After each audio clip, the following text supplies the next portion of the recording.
When your emotions feel like they're spiraling out of control, and it feels like you're getting stuck and sucked down into your emotional pain, sometimes it can feel like this experience will never end.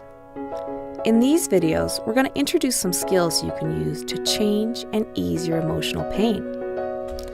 The first thing we need to do is check the facts. That is, do my emotions fit the facts of the situation?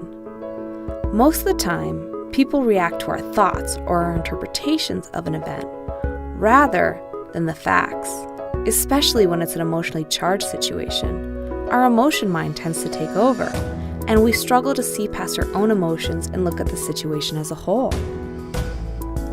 What we need to do is decide whether we are experiencing a particular emotion as a result of our situation or as a result of our interpretation or thoughts about the situation. Let's go through an example. This is Tammy and her sister Tia. Both sisters are feeling very sad.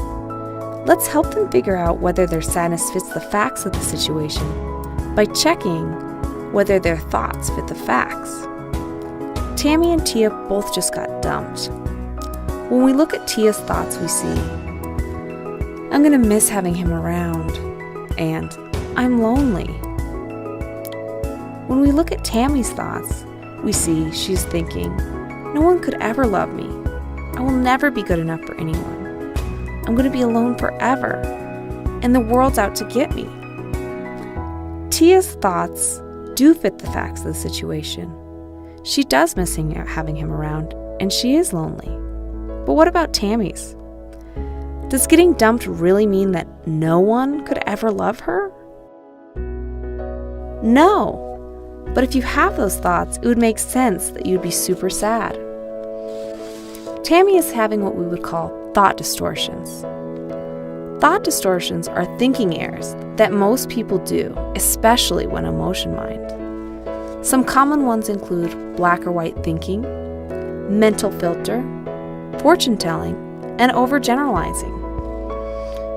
When our thoughts don't fit the facts, one thing we can do to ease the pain is to correct our thoughts so they do fit the facts.